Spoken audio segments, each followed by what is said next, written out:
conservative number, and that doesn't include the thousands more animal bones that we'll pick up in the environmental samples, the soil samples that we recover from site. So the full tally by the end of the excavations, possibly in the hundreds of thousands in actual fact, and thousands of environmental samples that we've taken on site. So there's a huge catalogue of material that's accruing from the excavations, both in terms of our understanding of the structural archaeology, the buildings, the features, the strata, the layers and relationships themselves, as well as the artefactual stuff and the environmental stuff, the ecofactual stuff that we've got from site. So it's the unusual Orcadian thing, but if anything, I think it's Orcadian par excellence, because we've got very good preservation conditions, astonishingly good bone preservation, for instance, both in terms of butchered animal bone, food waste, refuse, that sort of thing, as well as bone artefacts also. So here's just a little look at the site. It's taken us quite a few years to get to the stage where we've basically uncovered the full interior of the Broch. We've got more to go, as I'll show you in just a moment, more time to spend inside that Broch before we've really cracked it. But these are the aims of these were and remain the chief aims of the project. Chiefly, we want to understand how and why Brochs were constructed. We want to understand its full biography in that sense, understand everything from its foundation through its various phases of life, all the way through to its end point. And after that, its afterlife effectively, as I say, the site itself runs right on into the High Norse period in that sense. So we want to understand the full period range of activities, but at its heart is that indeed that Broch and understanding its historical, cultural and social context within the landscape.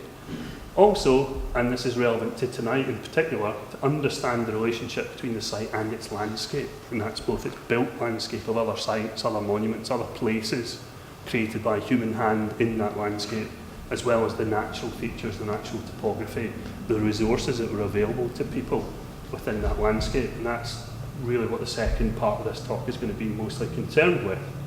And then finally there, not such a strong consideration for this evening, but certainly something very close to my heart. And one of the things, as I said, that drew us to this landscape in the first place is trying to understand these underground structures, these souterrains as they're known. The very thing that Goodfellow all the way back in 1902 thought was the main characteristic of this site. As it turns out, it remains something very close to our heart in terms of the project and in terms of trying to understand what those things are for and how they work.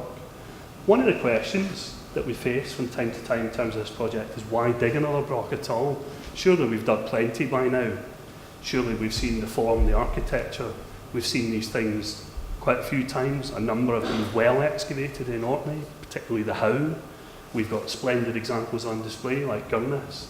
Further afield, we've got the wonderful excavations at Old Scatness that happened in the 1990s through to the mid-2000s in Sundra in southern Shetland, and now published. We've got some wonderful information about Brochs, but really one of the things that still eludes us is understanding what exactly happened inside these Brochs from the moment that they were founded and set up all the way through to their end. Because even in excavations like the wonderful Old Scatness excavations I just mentioned, they never managed to reach the primary original floor surfaces and deposits inside the Broch, because they had to preserve later structures that were crouched inside the interior of the Broch and have those open and on display to the public.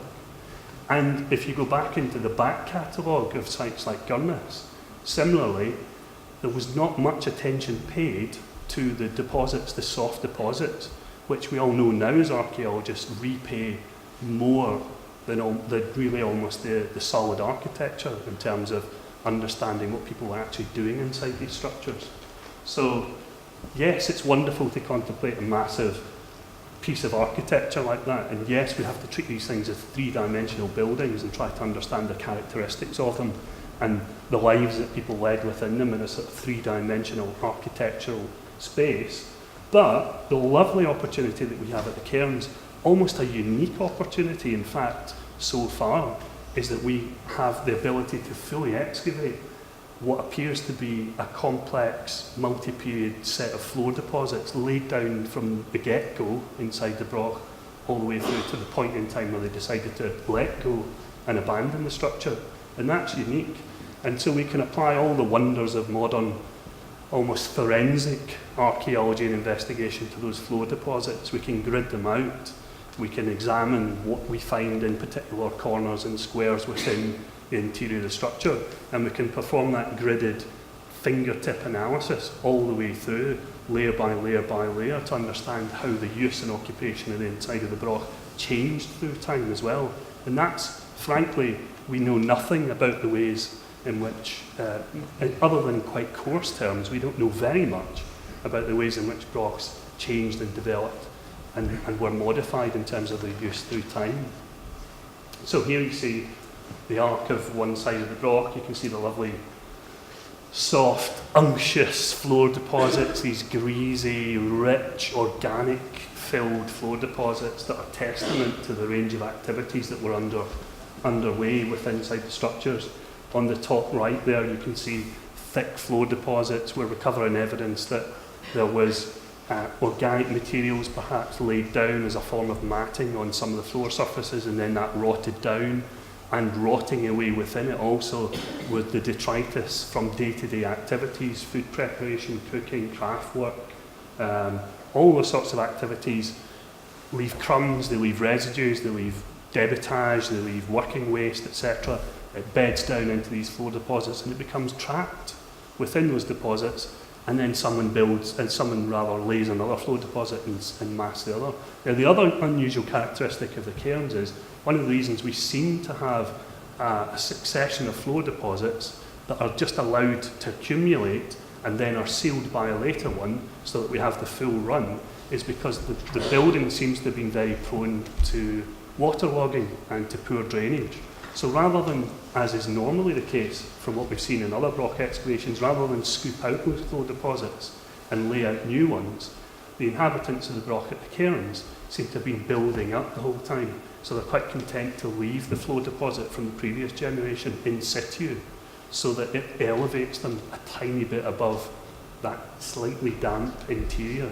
And in fact, the lowest occupation deposit that we've thus far reached inside the Broch, last season of excavations, started to have a faint whiff of the past about it, shall we say.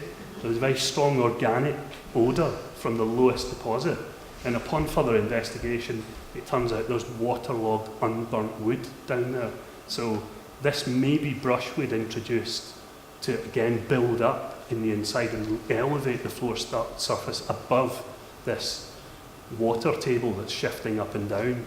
Or it may be that it is just the brush material that's laid down as part of the flooring and it's just been preserved by the very good organic preservation. Either way, it's kind of the holy grail of house studies, prehistoric house studies, Broch studies, because there'll be so much information in that material, and admittedly there'll be so much time taken in order to try and assess and understand that. I mean, you can imagine how much cost might be implied in that also.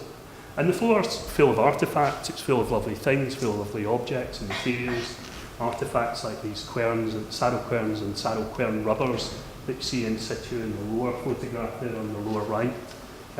These are embedded, these particular ones are embedded edgewise, so that rather than in a working stance, they're embedded in one of the clay floors as a foundation deposit, as a votive offering, perhaps for the luck and the success of this current generation of inhabitants of the Broch, who laid that out at the moment in time where they lay down their next floor.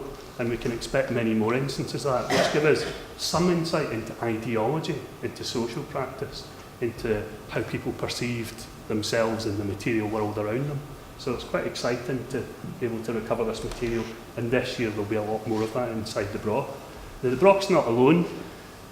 Outside the structure there's a substantial village, an extramural complex as it would be technically described. This is a depiction of the Broch of Gurness. It's an erroneous one as it happens in terms of probably the height of the Broch and also the pitch and the position of the roof, but that's neither here nor there.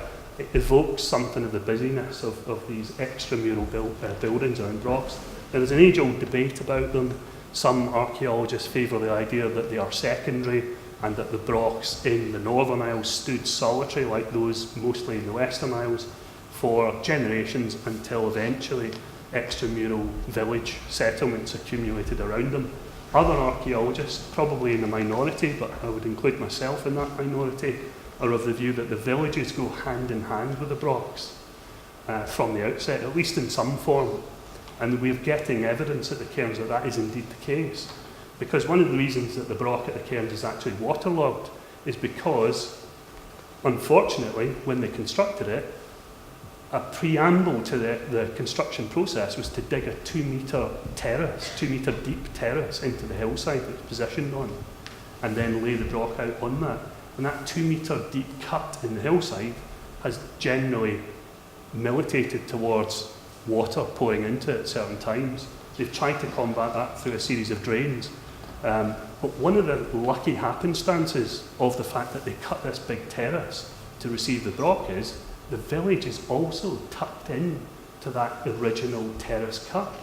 In other words, when they cut into the hillside, they left themselves enough room around the Broch to found the village onto it. And that surely smacks of planning from the outset and purposeful, intentional awareness of the fact that that village was going to be required. I don't think somehow